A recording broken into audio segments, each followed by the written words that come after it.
Hey there, welcome to Contracts and Chaos. My name's Alyssa. And I'm Brenna, and we're here to tell you that you are not alone in the mayhem of this real estate industry. We're keeping it real and sharing our stories, strategies, and successes in today's real estate world. So come join us every Tuesday while we talk contracts and chaos.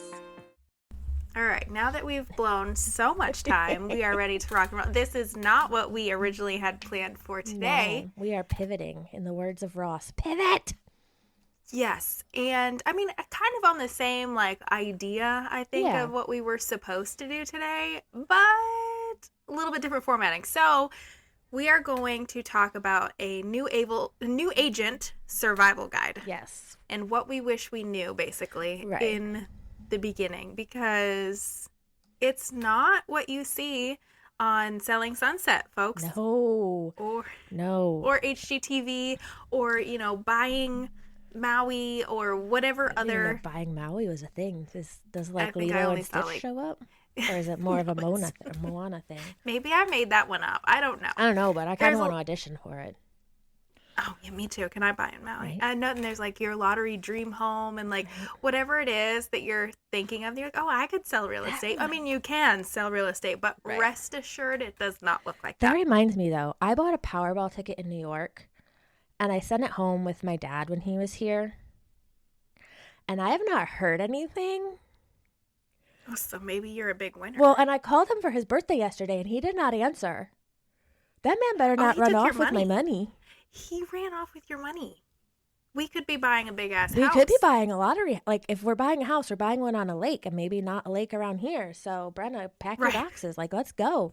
But yeah, I think, agreed. Unless you walk into this business with an incredible network that you are very tapped into, that is ready to spend money, the first year of real estate, the first 3, let's be honest, unless you strike gold or you are ridiculously committed and, it is not easy. It's this industry is never easy. I'm just going to throw it out there. But it is not, hey, I'm a realtor and everyone uses you.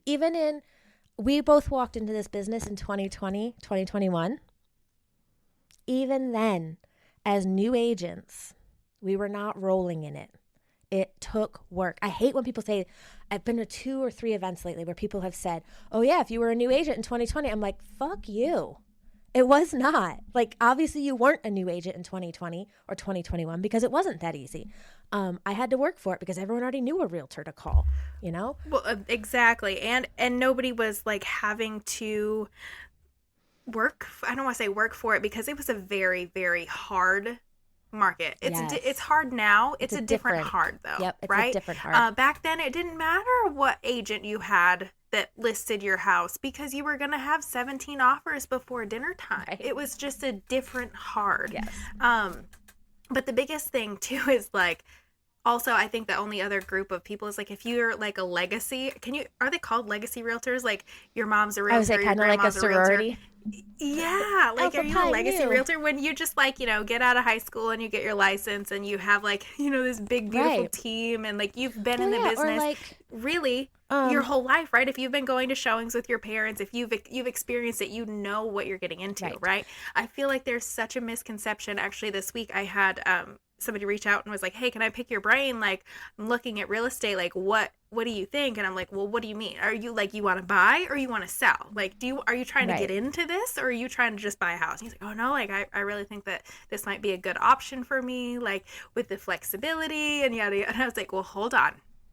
Because yes, you can have the flexibility. You can be at your kids' sports events and their practices and home for dinner, but you have to earn every bit of that, right?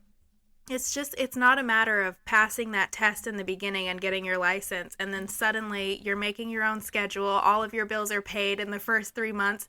Now, there are people I know that have been wildly successful out of the gate, and that's wonderful.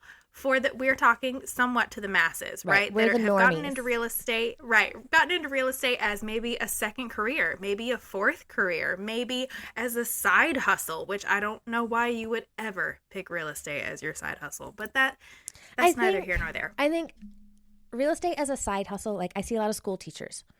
It makes sense because they're networking all year.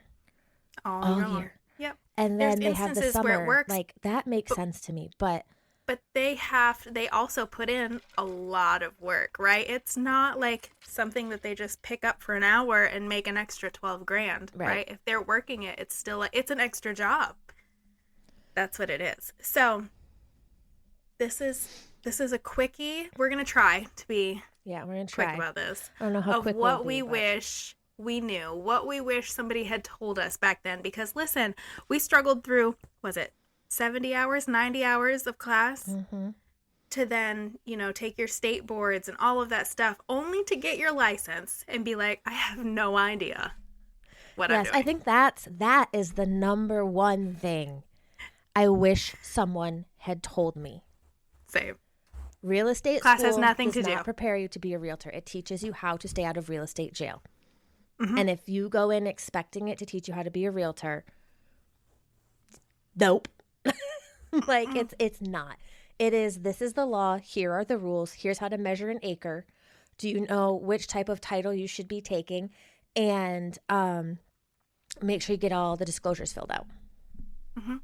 That's real estate school. Yeah. That first year, you feel like you're just drowning and trying to drink from a fire hose, because it's just like raising a baby, I think is like the best thing that I can equate it to. Everybody does something different, right? They have a different version of what worked for them, what they would tell you to do, and how they would expect you to do it, right? Yes. But until you do it yourself and you get your hands dirty in that first transaction that is falling apart and you're looking for a good closing attorney, but so-and-so recommended this like roofer, and it's just messy, right? And then you find your favorite brand of baby bottles that doesn't make your little one spit up all of the time, right? That's what you're looking for. You have to be in it and experience it before you get comfortable with it. And I mean, I'm almost 12 years into this parenting gig, and I'm learning new things every day. Well, and Alyssa and I will... That's what I was going to say. Alyssa and I will say that all the time. I'm still learning new things. I'm still trying new things, because there are times where, like, I mean, baby bottles wouldn't be my example. Mine's more like, excuse my French, throwing shit at the wall to see what sticks. But sometimes when the market shifts, what stuck last month doesn't stick this month or a quarter or however. So it's a constant, like, you find your thing, but then within your thing, you also have to pivot. You also have to adjust. Or maybe that thing just blatantly doesn't work anymore. So now what's your new thing? But I think you're right. The first year or two is what, and again, unless you're on a team that's feeding leads or doing the marketing for you, it is still a lot of, okay, what's my thing? What works for me? What feels good while it works for me, where I don't feel like I'm a used car salesman or, like begging people to work with me. Yeah, it's a lot of that. And so my biggest advice for that is, like, check out different creators who teach things. If your firm has like an academy or in-house training, try a bunch of different ones, sit in them. I've sat in them at different firms where, like, they've invited me, and some of the stuff they've taught me, I was like, oh yeah, that makes sense. Some of the stuff they taught me, I was like, that's fucking slimy, and I'm not doing it. Like, I will find another way, because I'm not going to text everyone in my phone, hey, do you know if anyone's thinking of buying or selling? Not doing it.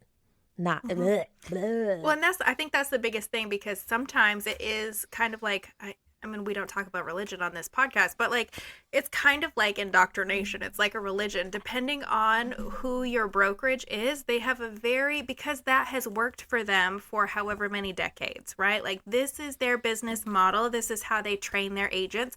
And there's nothing wrong with that, right? But if you're stuck in a pigeonhole, right, that you can only call your database, your contacts in your phone, that mean girl from 12th grade that you still have her number, and be like, hey, I just got my license, and who do you know who's looking to buy, sell, or invest in real estate? Right. Like, if you feel like you're selling an MLM, I mean, but hey, that works for something. Like, there is an agent locally who literally came from Mary Kay. She has the pink Cadillac. And she's killing it at real estate because she used those same tactics. So if that's worked for you, and that's your thing, right, that just wasn't our thing. We say this in the podcast all the time. There's very few things that we would say that's the wrong way to get business. That's the wrong thing to do. It's a matter of finding what works for you. And I feel like that's what a lot of the first couple of years in real estate is trying out cold calling, trying out those networking events, trying out being a part of your students' classroom and like things, and getting you out there and getting you exposed to people and making those relationships and connections. If you're doing that by dialing 800 numbers a day, cold calling, and you're loving your business, congratulations. Right. Great. And that's Nobody's awesome. going to tell you that's the wrong thing to do. Not at all. But especially in the first part of this business, I feel like so many people aren't as open to trying different things, and then they get stuck in something that they think that they hate real estate, but they don't really hate real estate. They hate door knocking. Yes. I know an agent who told me that one day. She was like, I hate real estate. And I was like, why? Like, what do you hate? And she hates the pursuit of clients.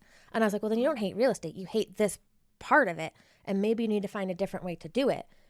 But no one had ever told her, you don't have to take Zillow leads. You don't have, she just, that's all she knew. And I think that's still all she's doing.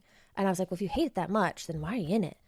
But yeah, you can find your way. But I think that is the hardest part of year 1 and 2 is figuring out what your thing is, or finding the resources to show you what the options are. If you aren't in a firm that gives you those options, like my first firm, it was cold calling and postcards. That's what you should be doing. That was literally their new agent training. And I was just sitting there going, have you all ever heard of social media? Because it's a thing. And my broker in charge told me, video and social media will never be a thing in real estate. So you just need to get that out of your brain. And 5 years later, this is where the whole thing goes. Have built, I'm sure if my numbers are a lot of sphere of influence, but guess where they come from? Guess where they're getting it's my social media. Mm-hmm. I can't say get a lot of new people from social media, because I also haven't put a lot of effort into going outside of the people that know me, that already know me. That's something I was supposed to work on this quarter. We'll be honest, I didn't yet. Life threw a curve. I know, we're getting close to doing another 12-week year thing, too. I don't even want to think about it. Literally next week we need to be doing that. But I found my thing. That worked for me. And I've tried some other things that are starting to work for me because I'm expanding to get to know people outside. But if you don't have a firm that is at least opening your eyes to it or giving you resources, then you need to find a mentor or a fairy godmother or someone who's going to say, or even other agents online, like an Us, or I'm trying to think, like Girls with Grit. They have a great community for finding ways to do things differently. Hustle Humbly. They have some great episodes and some great resources about how to do stuff. It's out there. Taylor Hunt and Mom Word is super good too. Yes, there's so many resources. And honestly, Alyssa and I will both tell you that YouTube was our best friend. Before we were each other's best friend, obviously. But yes, YouTube, Instagram, TikTok wasn't as much because I wasn't really on it. And podcasts. Podcasts. If you look at my podcast library, it's 99% real estate, and it's 99% giving me ideas on what to do. Mm-hmm.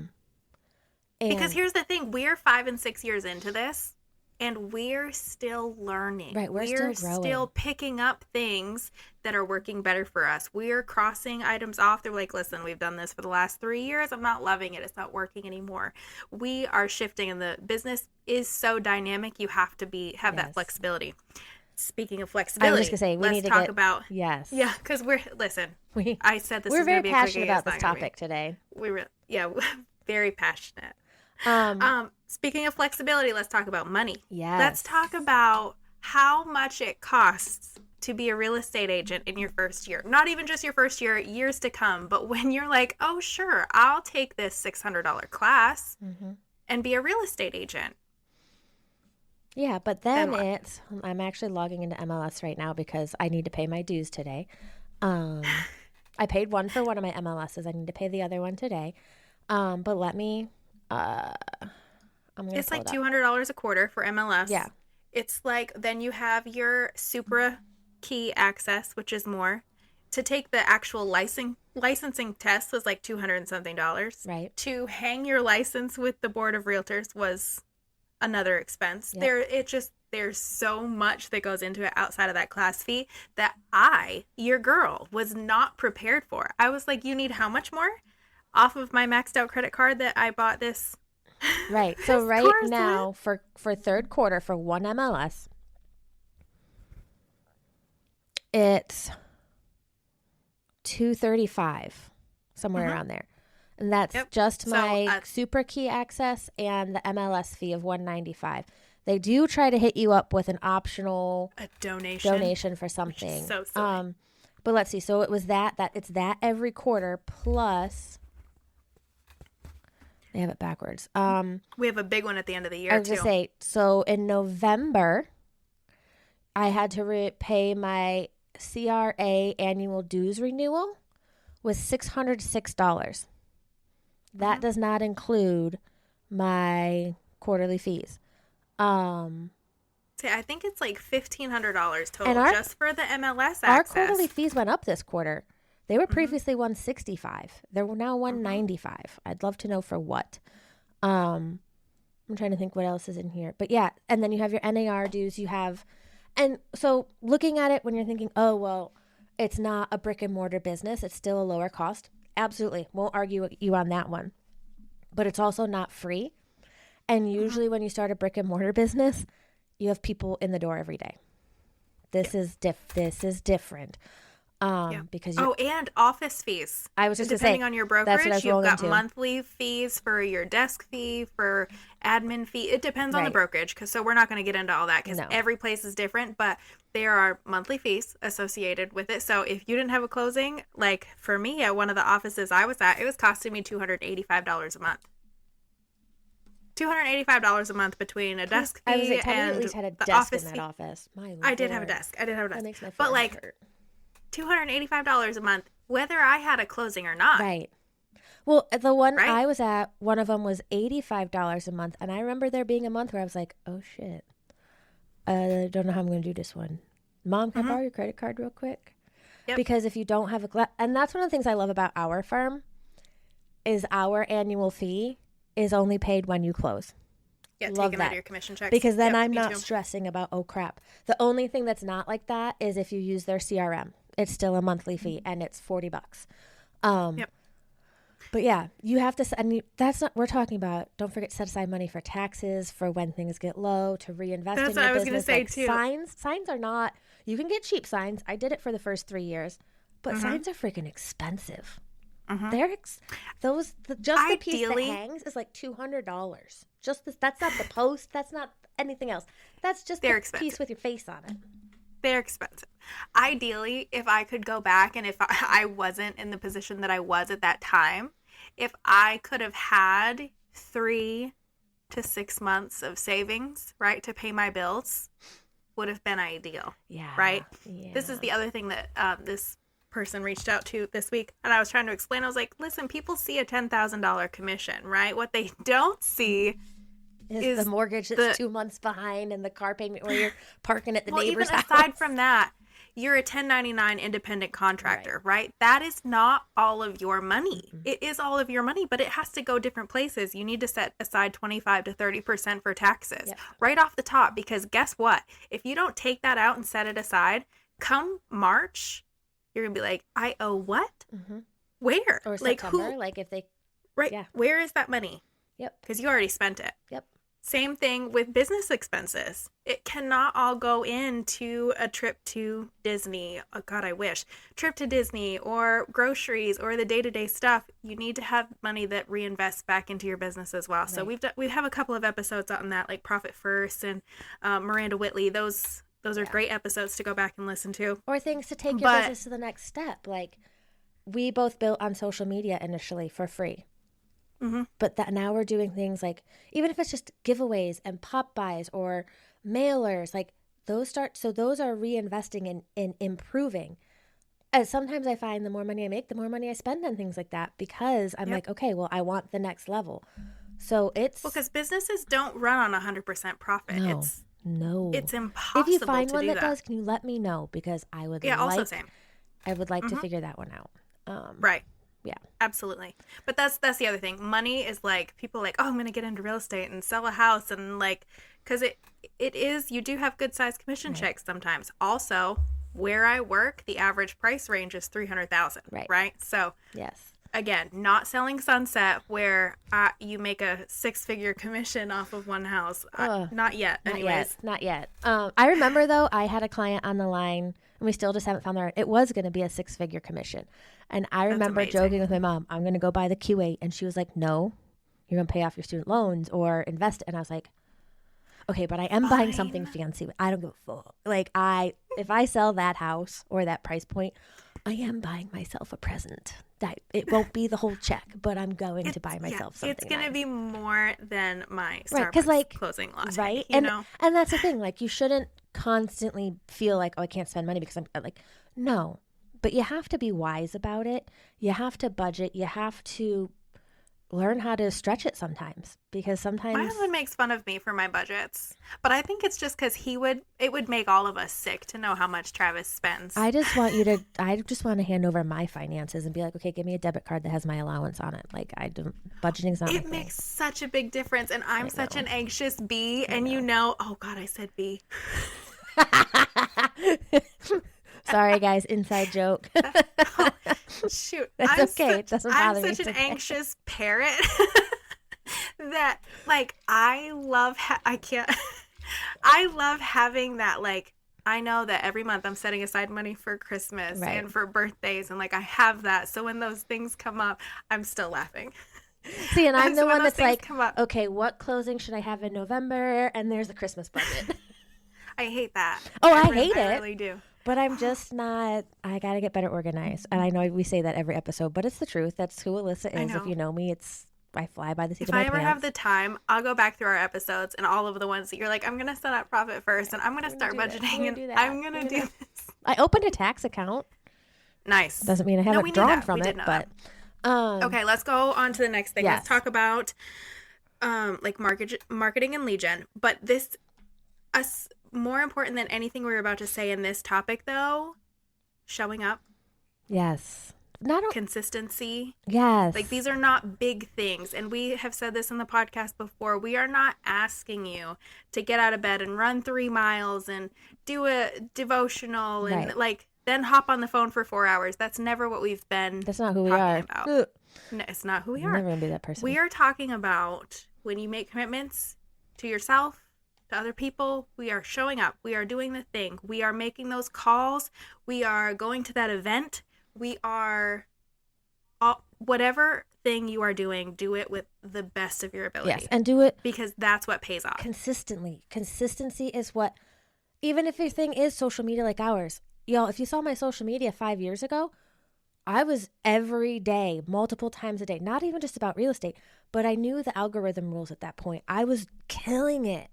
Because I was consistent with it. Right. So whatever your thing is, or things, or like you have to be consistent. That is what will make or break you. When she says things, she doesn't mean 7. We mean 2 or 3 that you can be good at consistently, right? Because you can't be good at 8 things consistently when it comes to marketing and lead gen. It's too much. It's a lot. If you're putting 100% effort into those things, you can't do 8 of them. No, like you're very consistent with the school, your newsletters and email things, and I would say your social media. As much as you say you're not social media, it is your social media, and at least from the outside. Well, and I need to do better with being consistent for social media because I'm not, right? Maybe I get into a scheduling thing. Maybe I do that. But you're right. The school thing, like I did little zipper pouches for the teachers back to school, the first week of back to school.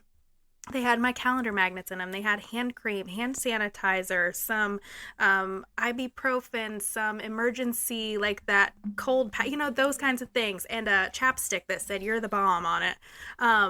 But like those little things, you know how many text messages I got from teachers that week? A few, at least. And there are a few teachers that aren't at my school, right? People that I know in my community that teach in other neighboring schools, but they're not at my school. Right. And I mailed them those packages and was like, hey, did you think that I was going to forget you just because you're not at Startown? Right. And that's awesome. Because that shows. Like I actually just wrote it down. I did very similar little teacher packets for the first week of school. But on them, I put a QR code, scan here to be registered to win a $100 Amazon card. So it went to a Google form. So I got all of their stuff. I literally bought the Amazon card yesterday. It's on my thing to do today. It's okay, figure out who won. Like I've got to do a little spinny thing. Yep. And make sure I get that delivered and I'm going to make, they all see it in the email. So yes, this was done. Like I didn't forget about you. Life has just been crazy. But I've been consistent with the teachers for 2 years now. And authentic, right? Yes. Like that's the other big, people will know if you just like pay for donuts to be dropped off in the teacher's lounge, are they grateful? Absolutely. Right. But do they see you? Do they know who you are? Right. No. Making those little bags, the kids helped me do it, which was another thing. They loved it because they loved the teachers there too. So it was like a family activity, stuffing these little bags. We all went into the office, set them up in the teacher's lounge, left a note, like the whole 9 yards. But that's very authentic to who I am as a person. Yes. That's not a DoorDash delivery of donuts, which is, there's nothing wrong with the DoorDash delivery of donuts. You should do that for the teachers. I'm sure they'll love it. But authenticity is what will get you where marketing won't always. Yes. You know, it'll authenticity open different and consistency. Doors. Absolutely. But because some ideas I can tell when I see agents who are not being themselves and stuff. And I'm like, and then they ask me, well, why are you so successful with social media? It just doesn't work for me. And I'm like, because I'm not posting a template I bought somewhere that is not my person, or I'm not filming a video where I'm trying to be someone I'm not. Like I lean into my personality in those things because I don't want people to show up and be like, oh, we thought you were very buttoned up and blah, blah. And then I'm like, oh, you don't want to buy this hat? Like, no, they know me. They know me before they know me. So we were talking about this. I had a client texting me. They're moving from New York. And she texted me while we were prepping for this. She's like, I can't wait to meet my new best friend in North Carolina. And I was like, yeah, I can't wait either because I'm excited. Pretty cool. So yeah, exactly. It's going to be awesome. But yeah, I think so. Rolling into the next thing is like your mindset and your resilience. And it's hard. It is hard. There have been, Brenna and I have both called each other, text each other, voice memos of I'm done. I quit. I can't do this. Oh my God, I'm applying for jobs. Both of us have done that at some point. Yes. Because it's hard. Like there's a lot of rejection going in this. It doesn't mean you failed. I used to remember, so like coming from a legal background, lawyers are always like, especially like people who are in prosecution, oh, I've never lost a case in such and such. And I remember thinking, I've never lost a listing appointment. And I'm like, I have, and I'm okay with it. And I failed forward. And is that even a failure or is it a lesson? Is it more experience of, because there have been somewhere I didn't get it because I didn't want it. I didn't want the listing. And going from the mindset of I have to have it to, you know what, I don't want that one. That's a big learning curve. And that shows that you're growing. But you have to come into this with a very strong mindset or the resources to help you support that mindset and that mental health, because this can be very hard and very lonely. And the flip side to that too, aside from, like you said, and we've got episodes on that too, tap into your surroundings, to your people, find your tribe. You also, part of mindset in this business is treating this business like a business, right? Violet, we just had this conversation this week because we're doing the online school this year. And she's like, Mom, I literally, like, I don't even have to get dressed in the morning. It's so depressing. And I was like, get up. I wake you up the same time as we would if we were going to school. Right. Get up and get dressed. You don't have to. No, but get up and get dressed, because for me, if I'm in my pajamas, listen, there are some days that I get some really good work done when I'm in my pajamas on the couch. Yes. Right? But get up. Get professional, get dressed, get ready, and work. Right. right? And I will second that. There are days where I'm just like, okay, and especially days where it's all behind the scenes stuff. I'm knocking shit out or I'm putting out fires. But then there are days in my pajamas where I'm like, oh, let's go binge Scandal for a couple hours. And then a couple hours turns into all day. Scandal. And then I let the dog out at 6:30 and my neighbor's looking at me like, did you even brush your hair today? And I'm like, oh. But the days where, like today, so I'm wearing a sweatshirt. I have a Princess Di outfit on, a sweatshirt and biking shorts. It's not dressed. It's not professional. But I actually, the other thing I've been avoiding, I don't know why lately, is my office. I'm in my office and I'm like looking at my calendar. I'm like, okay, I've got this to do and that. And my brain is already firing better because yesterday was a pajama day as I just got up and started tackling things. But I'm already so much further ahead today than I was yesterday at this time because I'm in here and I'm doing the thing. So even if it's, I remember when like during COVID, when work from home became a thing, I saw a lady who was like, you know, what gets me into the mindset is I needed a commute. The commute, like my drive every day was where I got into that mindset. So she created a new commute for herself. She got up, she got ready. It wasn't business casual. It was still work from home clothes. But then she took her dog on a 30-minute walk because her commute used to be 30 minutes. And that's where she listened to the podcasts she used to listen to or the radio show or whatnot. And that put her in the mindset. And then she's like, I needed the same thing at the end of the day to shut down. So she did the same thing. She took her dog for the walk at the same time her 30-minute commute would be. And that's what, so it doesn't even have to be, like we said earlier, the wake up, crazy morning routine, you work for this many hours, you're done. It can be as simple as you take the dog for the walk at a certain time of day to get you into that mood. Or, you know, my days fluctuate a lot. So my time blocks float. I don't make myself prospect at 9 a.m. because my brain doesn't always want to do that then because I have ADHD. And so, but I know, okay, when I'm locked in, I'm locked in. Like my dog knows, okay, if I give you a bone with peanut butter on it, you're laying down in the other room because mommy's locking in. Busy. Right. Yeah. So it can, you just have to find your thing, but the mental health and the resilience, like you have to be in the mindset that this is a business. This is not, I'm getting my hair done Monday, my nails done Tuesday, my eyelashes done Wednesday, and then Thursday and Friday I have lunch with the girls with cocktails at 2:00, and I don't understand why I don't have business.